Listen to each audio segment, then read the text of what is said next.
వివరాలకు వెళ్తే ఎమ్మెల్సీ ఎన్నికల ప్రచారంలో భాగంగా నిజామాబాద్లో సీఎం రేవంత్ రెడ్డి ఆత్మీయ సమ్మేళనం నిర్వహించారు.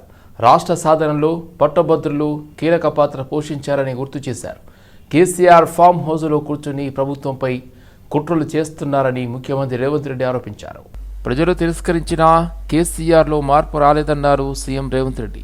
10 ఏళ్ల పాటు ఏమీ చేయని బీఆర్ఎస్ నేతలు ఇవాళ మమ్మల్ని తప్పుపడుతున్నారని అన్నారు. ఏడాదిలోనే మేము ఏమి చేయలేదని దుష్ప్రచారం చేస్తున్నారని మండిపడ్డారు. నెలకు 300-400 కోట్లు ఇవ్వాలంటేనే నాకు గగనమైన పరిస్థితి.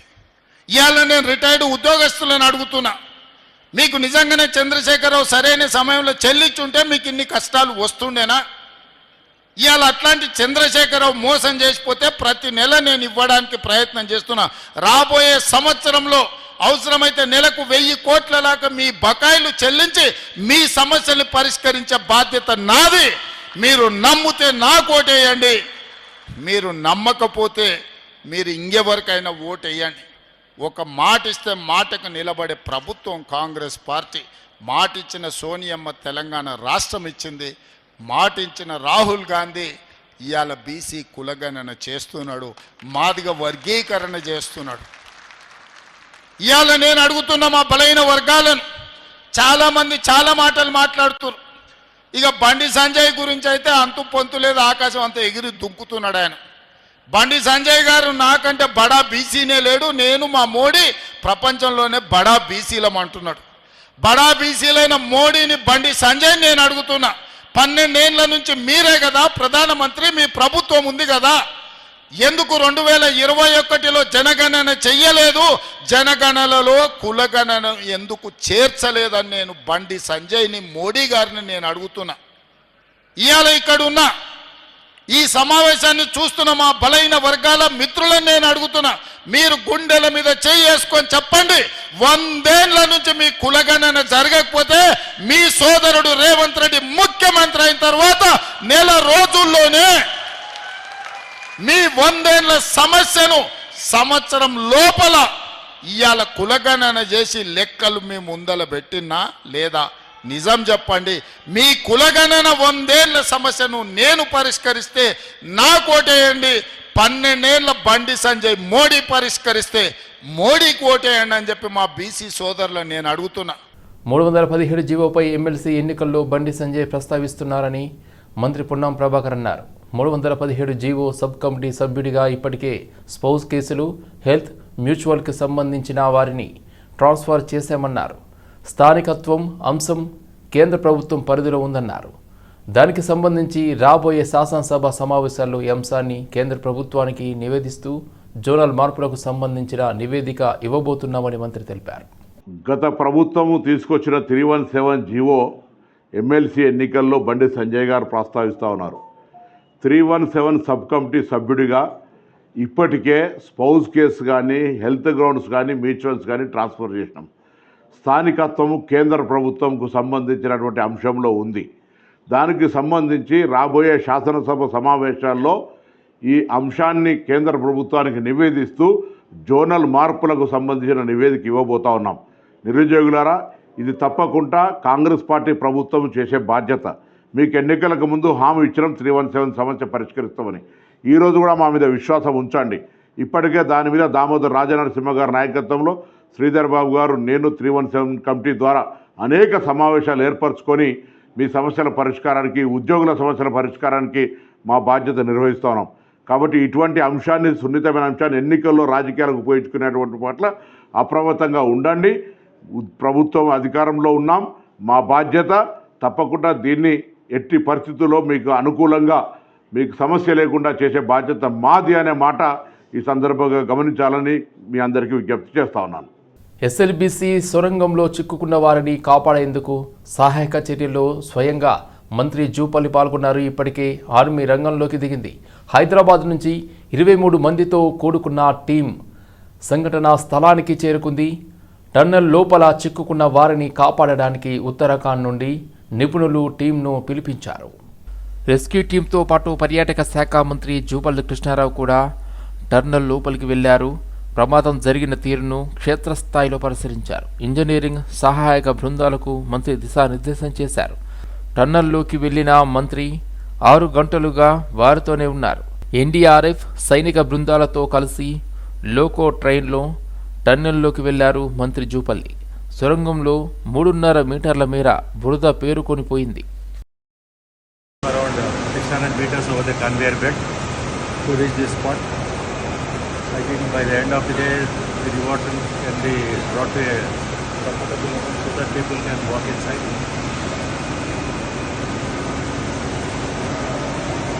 మొత్తం కొలాప్స్ అయిపోయింది. సార్ వాళ్ళు బుక్ చేసి వస్తారు.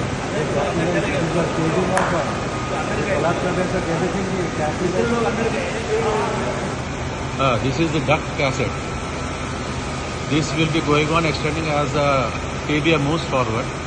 So this has come back by 60 meters. So this is the extent of damage that has occurred. With us you can see. సచివాలయంలో రాష్ట్ర వన్యప్రాణుల సంరక్షణ బోర్డు అధికారులతో మంత్రి కొండా సురేఖ సమావేశమయ్యారు. వివిధ అటవీ ప్రాంతాల్లో నిర్మించాలని 4 మొబైల్ టవర్లు అదేవిధంగా ఇతర ప్రతిపాదనలకు సానుకూలంగా స్పందించారు. కవాల్ టైగర్ రిజర్వ్ యొక్క బఫర్ ఏరియాలో పంచాయతీ రోడ్ల నిర్మాణం కోసం సవరించిన ప్రతిపాదనలను ఆమోదం పొందారు. BSNL 4G mobile cell phone టవర్లు అంశంలో ఈ 5 ప్రతిపాదనలపై ఎస్బిడబ్ల్యూఎల్ సమావేశంలో చర్చించారు. గిరిజనుల తరలింపును ఎలా చూస్తున్నారో అడిగి తెలుసుకున్నారు మంత్రి సురేఖ. అటవీ ప్రాంతాల్లో వన్య ప్రాణులను రక్షించే విధంగా పటిష్ట చర్యలు తీసుకోవాలని ఆదేశాలిచ్చారు మంత్రి. అల్విన్ కాలనీ డివిజన్లోని పీజేఆర్ నగర్లో అక్షయ్ విద్యా ఫౌండేషన్ ఆధ్వర్యంలో నూతన బిల్డింగ్ను ఏర్పాటు చేశారు. ఈ సందర్భంగా తెలంగాణ రాష్ట్ర governor Jishnudev Varma, PSC chairman Arikapudi Gandhi ముఖ్య అతిథులుగా హాజరై ప్రారంభించారు. రాష్ట్రంతో పాటు దేశంలో నాణ్యమైన విద్య అందించడానికి రాష్ట్ర ప్రభుత్వాలు, కేంద్ర ప్రభుత్వం కృషి చేస్తుందని గవర్నర్ అన్నారు. దీనిలో భాగంగా అక్షయ విద్యా ఫౌండేషన్ కూడా ముందుకు రావడం ఎంతో ఆనందాన్ని కలిగించిందన్నారు. విద్య అనేది ప్రపంచాన్ని మార్చేందుకు ఒక ఆయుధంలా ఉపయోగపడుతుందని ఆయన తెలిపారు. చదువుకునే సమయంలో విద్యార్థులకు అండగా ఉండి అర్థమయ్యే విధంగా వారికి చెప్తే ఉన్నత స్థాయికి ఎదిగేలా వారు కృషి చేస్తారని ఆయన వెల్లడించారు. का मैं भी तारीफ करता हूँ और मैं I am very happy to be here and witness this and there are many I was going through the leaflet. तो छोटा एक लीफलेट रखा है टेबल के ऊपर, मैं पढ़ रहा था उसको. बहुत सारे पॉइंट नए हैं और सारे हैदराबाद में ये लोग कितना 300 सेंटर है आपके, 150 सेंटर है. और जो जिन लोग इस फाउंडेशन सपोर्ट करते हैं उनको भी हम धन्यवाद देते हैं और बहुत ही तारीफ करते हैं कि ये लोग इतना अच्छे काम कर रहे हैं. अच्छे काम का सहायता करना अच्छा काम ही है. To support a noble cause is a noble deed in itself. और सपोर्ट के बिना ये काम हो नहीं सकता. तो जिन व्यक्तियों ने, जो संस्थाओं ने इतने अच्छे काम को सपोर्ट किए उनको हम धन्यवाद देते हैं. और बहुत अच्छे काम है ये, हम बोलते हैं, और चलाना चाहिए. क्योंकि सरकार ही सब कुछ करेगा ऐसा होता नहीं है.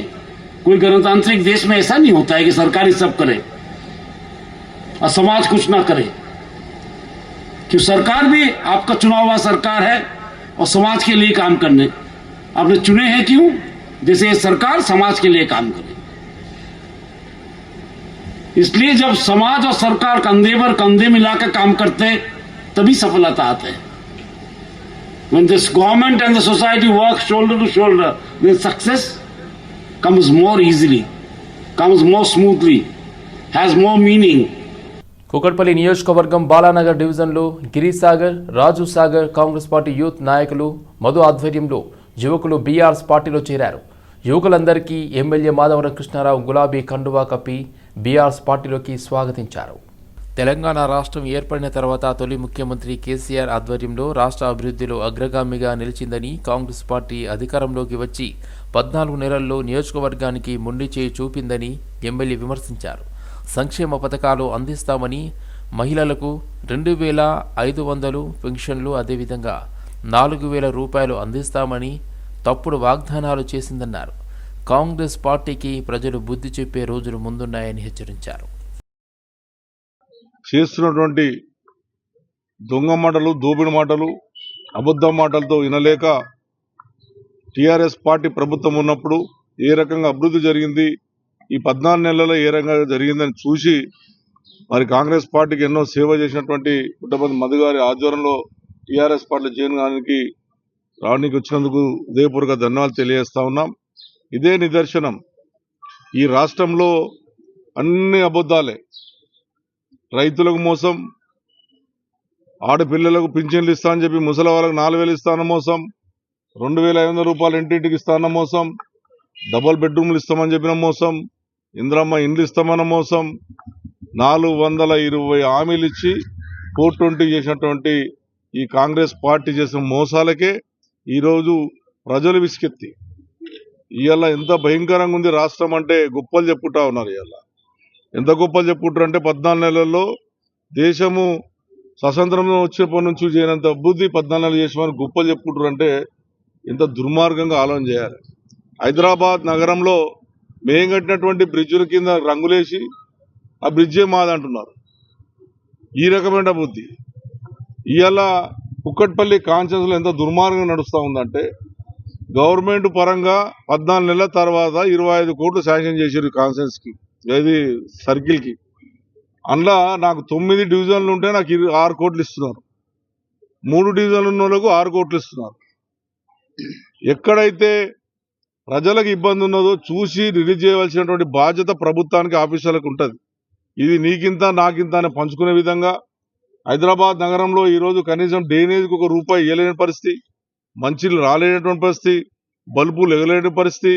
బీసీ పారిశ్రామికవేత్తలను ఏకతాటిపైకి తీసుకొచ్చేందుకు బీసీ పొలిటికల్ జేఏసీ ఆధ్వర్యంలో పారిశ్రామిక విభాగాన్ని ఏర్పాటు చేసినట్లు JAC state chairman Rachara Yugender Goud అన్నారు. బీసీ పారిశ్రామిక విభాగానికి దామోదరాచారిని రాష్ట్ర అధ్యక్షులుగా ఎన్నుకున్నారు. బీసీలు పారిశ్రామికవేత్తలుగా ఎదిగేందుకు ఈ విభాగం పనిచేస్తుందని, ఎస్సీ ఎస్టీ పారిశ్రామికవేత్తలకు ఇస్తున్న రాయితీలు, రిజర్వేషన్లు బీసీ పారిశ్రామికవేత్తలకు కూడా కల్పించాలని ప్రభుత్వాన్ని కోరారు. బీసీలకు స్థానిక సంస్థల్లో 42% రిజర్వేషన్లు కల్పించడంతో పాటు ఆర్థికంగా అభివృద్ధి చెందేలా కృషి చేస్తామని రాష్ట్ర ప్రభుత్వం హామీ ఇచ్చిందని గుర్తు చేశారు. తెలంగాణ రాష్ట్రంలో బీసీలు రాజకీయంగాతో పాటు పారిశ్రామికంగా ఎదగాలి, ఆర్థికంగా నిలదొక్కుకోవాలనే ఉద్దేశంతోన ఈరోజు బీసీ పొలిటికల్ జేఏసీ పారిశ్రామిక విభాగం రాష్ట్ర కమిటీని కూడా ఈరోజు నియమిస్తూ ఉన్నాం. మరి రాష్ట్ర అధ్యక్షులుగా అంటే ఇంతకుముందు Kapra small scale industries owners association ట్రెజరర్గా సుదీర్ఘ అనుభవం ఉన్నటువంటి నాయకుడు దామోదరాచారి గారు, మరి వారికి కూడా ఒక స్వయాన ఒక కంపెనీ ఉంది, ఇండస్ట్రీ ఉంది. ఇక్కడ ఉన్న వాళ్ళందరూ కూడా ఇండస్ట్రీస్తో పాటు ఆ కాప్రా స్మాల్ స్కేల్ ఇండస్ట్రీస్లో కూడా అనేక పదవులలో ఉన్నారు. ప్రెసిడెంట్ గారు ఉన్నారు, జనరల్ సెక్రటరీ గారు ఉన్నారు, జాయింట్ సెక్రటరీ ఉన్నారు, ఎగ్జిక్యూటివ్ మెంబర్లు కూడా. వీరందరి సమక్షంలో కూడా ఈరోజు రాష్ట్ర అధ్యక్షులుగా ఏకగ్రీవంగా కె దామోదరాచారి గారిని కూడా ఈరోజు నియమిస్తూ ఉన్నాం. అంటే ఈ కమిటీ కూడా బీసీలను రాజకీయంగాతో పాటు పారిశ్రామికంగా కూడా ఎదగడానికి ఈ కమిటీ ఈరోజు పనిచేస్తుంది. బీసీలు ఆర్థికంగా ఎదగడానికి ఈ కంపెనీ పనిచేస్తుంది. బీసీ యువతకు ఉపాధి అవకాశాలు కల్పించడానికి ఈ కమిటీ పనిచేస్తుంది. అదేవిధంగా బీసీ పారిశ్రామికవేత్తలుగా ఎదగాలనుకునే వారికి కూడా వారికి స్థల సేకరణతో పాటు వారికి ప్రభుత్వం నుంచి కావాల్సిన సదుపాయాలు, అదేవిధంగా ప్రభుత్వం నుంచి ఏ విధమైన లబ్ధి ఈరోజు పొందుతుందనే విషయంలో కూడా ఈ కమిటీ దృష్టి సారిస్తుంది. అదేవిధంగా కామారెడ్డి డిక్లరేషన్తో పాటు అనేక డిక్లరేషన్లు ఈరోజు బీసీలకు కల్పించినటువంటి రాష్ట్ర ప్రభుత్వం పారిశ్రామికంగా కూడా ఈరోజు ఆర్థికంగా కూడా 42% రిజర్వేషన్లు కూడా ఈరోజు బీసీలకు కల్పిస్తామని చెప్పి కాంగ్రెస్ పార్టీ మాట ఇవ్వడం జరిగింది. కుకట్పల్లి జేఎన్టీయూ యూనివర్సిటీలో మార్చి 1వ తేదీన మెగా జాబ్ మేళాను నిర్వహిస్తున్నట్లు university vice chancellor Kishan Kumar Reddy వెల్లడించారు. ఈ కార్యక్రమానికి సంబంధించిన గోడ పత్రికను ఆయన ముఖ్య అతిథిగా హాజరై ఆవిష్కరించారు. University industry interaction, Nipuna human development society, హెచ్ఆర్కో ఆధ్వర్యంలో ఈ కార్యక్రమాన్ని నిర్వహిస్తున్నట్లు తెలిపారు. వీటిలో ముఖ్యంగా 1000కి పైగా జాబ్స్ మహిళలకు అందించేలా కార్యాచరణ రూపొందించామని అన్నారు. నిరుద్యోగ యువత ఈ అంశాన్ని అందిపుచ్చుకుని మంచి జాబులు సాధించాలని కోరారు. ఈ మెగా జాబ్ మేళాలో 100కు పైగా కంపెనీ ప్రతినిధులు పాల్గొననున్నారని తెలిపారు. JNTU Hyderabad is privileged to announce Mega Job Fair 2025 scheduled to take place on March 1st, 2025 in the Kukatpalli campus with Nipuna and Seva international organizations as collaborators. This mega job fair in various sectors such as IT enabled services, BFSC, pharma, manufacturing, FEMG, etc. Will recruit quite a large number of students with salary packages ranging from 1.8 lakhs per annum to 6 lakhs per annum, including some mobile assembly type of job exclusively meant for girls. So this is a very welcome initiative in this scenario of the challenge of jobs. Thank you. మార్చి 1వ తారీఖున JNTU Kukatpally క్యాంపస్లో నిప్నా and సేవా international ఆధ్వర్యంలో జరుగుతున్న ఈ job ఫేర్కి Telangana youth అందరూ కూడా వచ్చి ఈ అవకాశాన్ని సద్వినియోగం చేసుకోవాల్సిందిగా చెప్తున్నాము. అయితే తెలంగాణ యూత్ ఒక్కరే కాదు, ఎక్కడి నుంచైనా యూత్ రావచ్చు, ఎంప్లాయ్మెంట్ కావాల్సిన యూత్ ఎవరైనా రావచ్చు. ఇందులో కమర్షియల్ అనే ఆస్పెక్ట్ ఎక్కడా కూడా లేదండి. అదొక్కటి. ఎవరైనా సరే మనీ ఆస్పెక్ట్ లేదు. మిమ్మల్ని ఎవరైనా మనీ రిక్వెస్ట్ చేసినా, డిమాండ్ చేసినా కానీ అది మాకు సంబంధం లేని విషయం. ఒకవేళ మీకు ఎవరైనా రిక్వెస్ట్ చేస్తే కనుక మా దగ్గరికి వచ్చి మాకు కంప్లైంట్ ఇవ్వండి, దాని గురించి మేము కేర్ తీసుకుంటాం. అండ్ యూత్ అందరూ కూడా, వచ్చిన వాళ్ళందరూ కూడా వచ్చి మంచిగా ఉద్యోగాలు సంపాదించుకుని వెళ్ళండి. కొంచెం బాధ్యతగా, మనకు క్యాంపస్ ఇచ్చారు JNTU వాళ్ళు, ఆ క్యాంపస్ని మనం కొంచెం బాధ్యతగా మళ్ళీ వాళ్ళకి వెనక్కి ఇచ్చేటట్టుగా చేసుకుని బాధ్యతగా వీళ్ళందరూ మంచి పిల్లలు, మన తెలంగాణ పిల్లలు అనిపించుకునేలా వచ్చి మంచి అవకాశాన్ని ఉపయోగించుకుని మీరు వెళ్ళండి. అయితే ఈ ప్రోగ్రామ్ అంతా కూడా మనకి Gangotri developers sponsor, one of the స్పాన్సర్స్గా వచ్చున్నారు అండ్ ప్రెజెంటెడ్ బై హెచ్ఆర్కో. హైదరాబాద్ నారాయణ నగర్ ఆలివ్ హాస్పిటల్లో గర్భిణీ స్త్రీలపై అవగాహన కల్పించారు. ఎలాంటి ఆహారం తీసుకోవాలని, హార్మోన్ల సమస్యలను ఎలా అధిగమించాలనే అంశంపై వెల్లడించారు. జీవనశైలిలో మార్పుల కారణంగా సంతానలేమి సమస్య పెరిగిపోతుందని వైద్యులు రిజ్వానా తెలిపారు. సంతానోత్పత్తికి పోషకాహారం కీలకమని, మెరుగైన ఆరోగ్యంతోనే గర్భధారణ సాధ్యమన్నారు. This is Dr. Rizwana. I am consultant obstetric and gynecology working at Olive Hospital, Nanal Nagar. I have been working as an obstetrician since the last 25 years. We deal with obstetrics also with the cases, gynec cases, and plus with the fertility. Nowadays, fertility has become a very big issue, male and female infertility. So I would like to give an insight on the diet which is good for patients who are trying to conceive.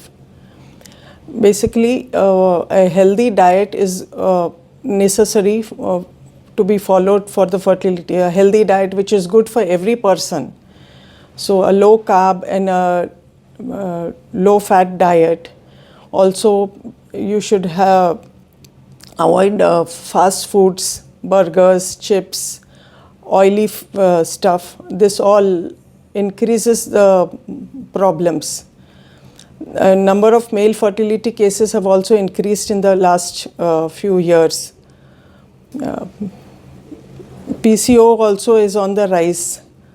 We see a lot of teenage girls suffering from PCO. So basically it is, most of the thing is because of the diet probably. Children nowadays try to take fast food like burgers, chips, cold drinks, soft drinks. All these are harmful to the body and it is taking its toll on everybody.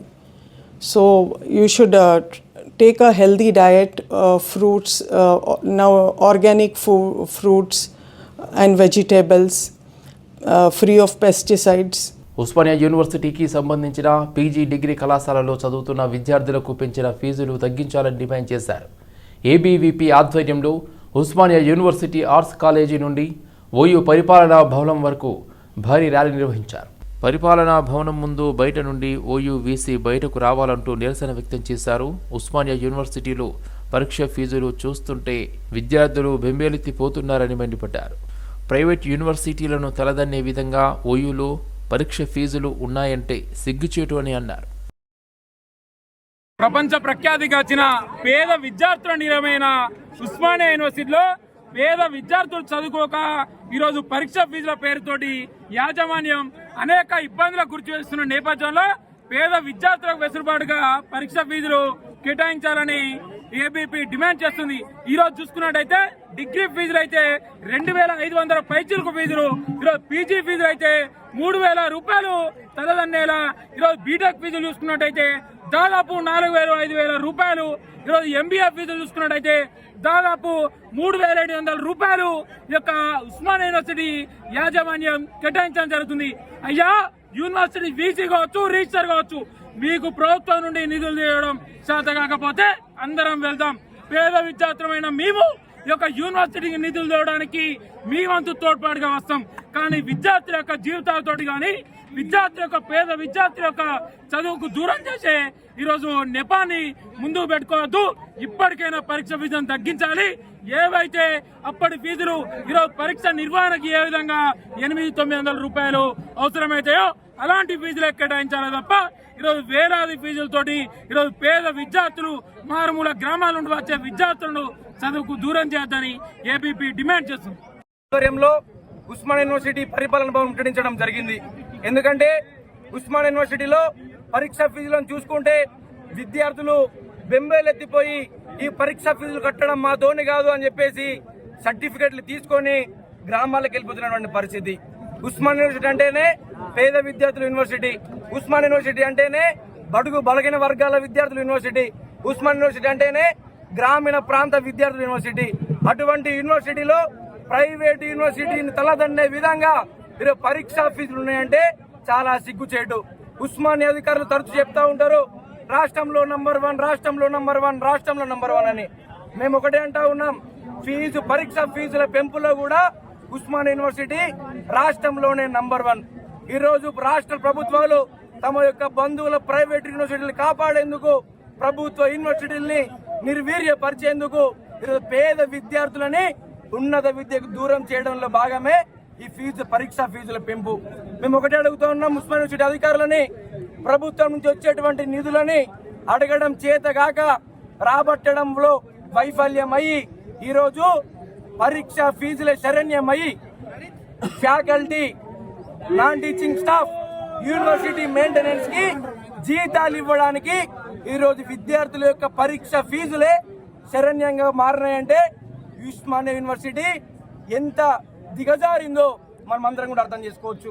పెద్ద Amberpet municipality మాజీ vice chairman సంపూర్ణ విజయశేఖర్ రెడ్డి అతని కుటుంబ సభ్యులు ప్లాట్ను కబ్జా చేసి ప్రహారీ నిర్మించారని plot యజమానులు ఆరోపించారు. దీనిపై హైడ్రా కమిషనర్కు యజమానులు ఫిర్యాదు చేశారు.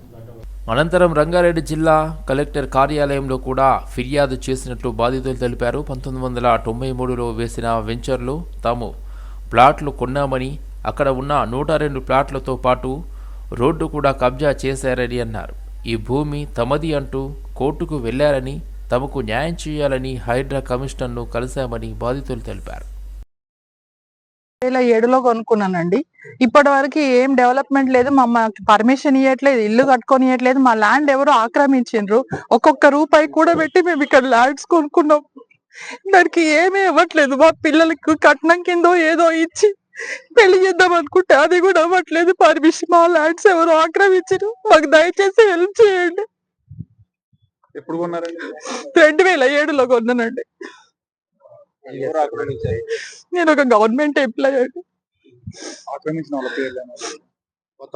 ప్రతాప్ రెడ్డి, రామరెడ్డి, కృష్ణారెడ్డి, విజయశేఖర్ రెడ్డి, జయంత్ రెడ్డి మమ్మల్ని ప్లాన్లకు రానియట్లేదు. గొడవ చేస్తున్నారు, కొడుతున్నారు, గోడలు పెట్టేసుకున్నారు.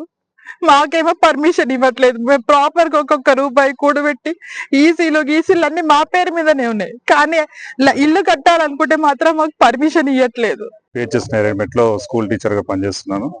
నేను 2017లో ఈ 273/2 సర్వే నెంబర్ కుంట్లూరు గ్రామ పంచాయతీలో ప్లాట్ నెంబర్ 145, 146లో తీసుకోవడం జరిగింది. తర్వాత మా మిసెస్ పేరు మీద తీసుకోవడం జరిగింది, అపర్ణ.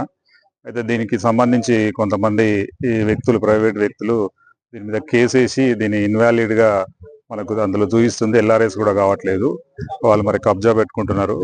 కాబట్టి దీనికి సంబంధించి పై అధికారులకు చేరవేయడం కోసం మేమందరం కలిసి కమిషనర్ గారిని కలవడానికి వెళ్తున్నాము.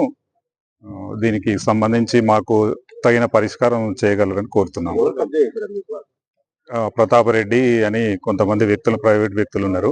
వాళ్ళకి ఏం సంబంధం లేకున్నా కానీ వీళ్ళు కబ్జా చేసేసుకొని కోర్టులో కేసు వేయడం జరిగింది. కాబట్టి దీనికి సంబంధించి మాకు తగిన పరిష్కారం చూపించాలని కోరుతున్నాము. నా ఒరిజినల్ సేల్ డీడ్ అన్ని ఉన్నాయి, లింక్ డాక్యుమెంట్స్ అవన్నీ కూడా ఉన్నాయి. అట్లా క్లారిటీ ఉందనే కొన్నాం. నేను యాక్చువల్గా పర్సనల్ లోన్ తీసుకొని కొన్నాను, ఒక 15 lakhs. ప్రతాప్ రెడ్డి, రామ్ రెడ్డి, కృష్ణారెడ్డి అనే మొదలగు వ్యక్తులు ఈ ల్యాండ్స్ ని ఇష్యూ చేసేసి వీళ్ళు ఈ ల్యాండ్స్ అన్ని కూడా కబ్జా చేయడం జరిగింది. ఇప్పుడు ఎవరైతే మేము కష్టపడి కొనుక్కున్నామో అందరం కూడా ఇలా రోడ్డు పాలైపోయినాం. ఎందుకంటే చాలా రకాలుగా బాధపడుతున్నామండి, చాలా రకాల ఇబ్బంది. ఎందుకంటే ల్యాండ్ కొనటం వల్ల ఏదో మనకు కొంత కుటుంబానికి, పిల్లలకి ఏదో ఆధారం అవుతుందని మేము అప్పులు చప్పులు చేసుకుంటే ఈ రోజు ఇలాంటి వ్యక్తులు మా లాంటి వాళ్ళందరినీ కూడా రోడ్డు మీదకి తీసుకొచ్చి ఈ రోజు మమ్మల్ని కన్నీటి పర్వంతం చేస్తున్నారు.